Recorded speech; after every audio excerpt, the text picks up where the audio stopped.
soon-to-be graduates, esteemed faculty, staff, family members, and strangers who accidentally stumble upon this on YouTube in a few days. It's an honor to again welcome you to today's graduation ceremony. For those of us up on stage, we have a lot of accomplishments to celebrate.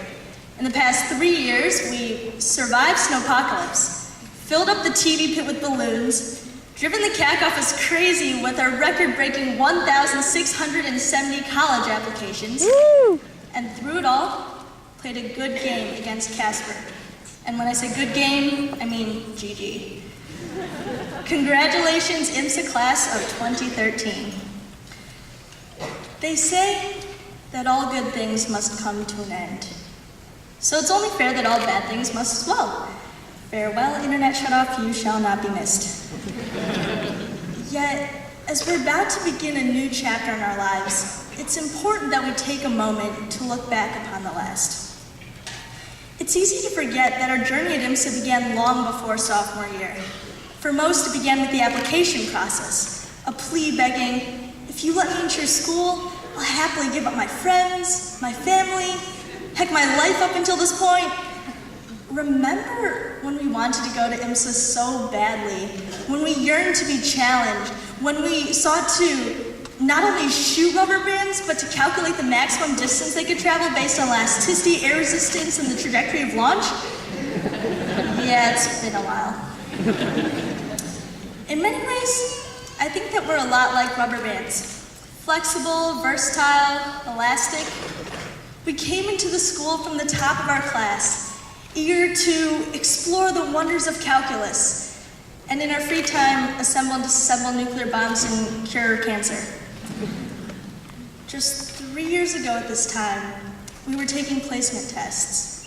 And a few weeks later, we had orientation when we looked around and realized there are so many mosquitoes here.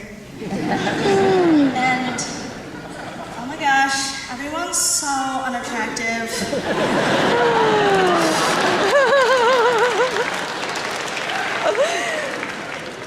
But when we got to IMSA in the fall, we saw the seniors and were relieved to think that we still had hope. And by the way, I think that our class has raised the bar in terms of attractiveness.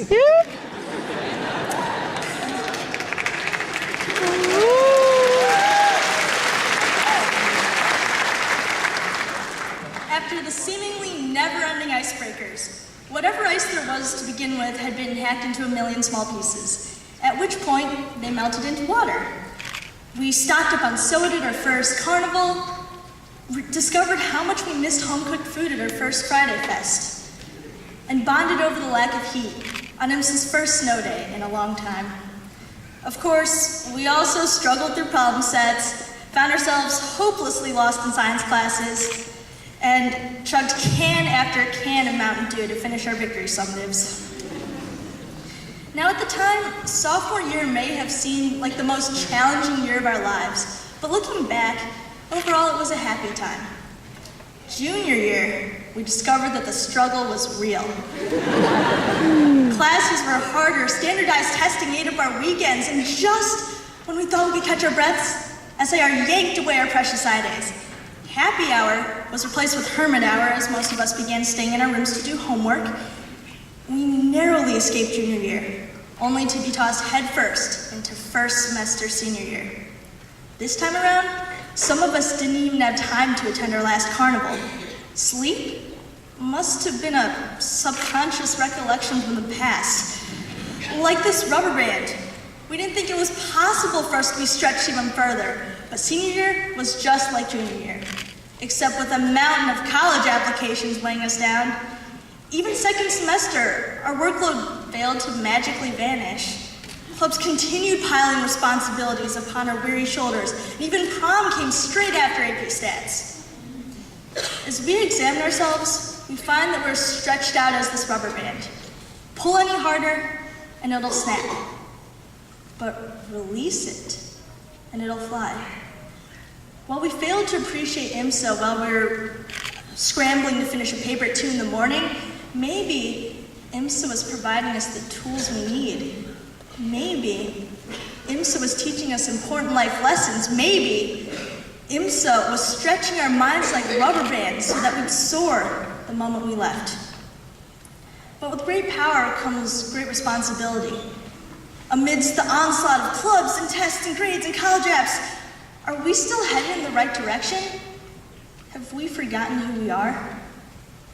Take a moment to try and remember why you came to IMSA, how eager you were to learn, how you dreamed of one day applying that knowledge to change the world. Remember who you are beneath the grades and extracurriculars and other superficial attempts by society to define who you are. And remember the people who helped get us to where we are today. Our teachers, who turned down higher paying jobs elsewhere because they believe that we have the potential to make an impact. Our parents, who let us go 3 years early because they want us to have a bigger future than they did. Our friends, who pushed aside their own priorities to be there for us when we needed them most. A few weeks ago, I was sitting next to a friend on the bus when she suddenly turns to me and says, "I'm sad." I asked, "Why?" She says, "Because I'm leaving this hell."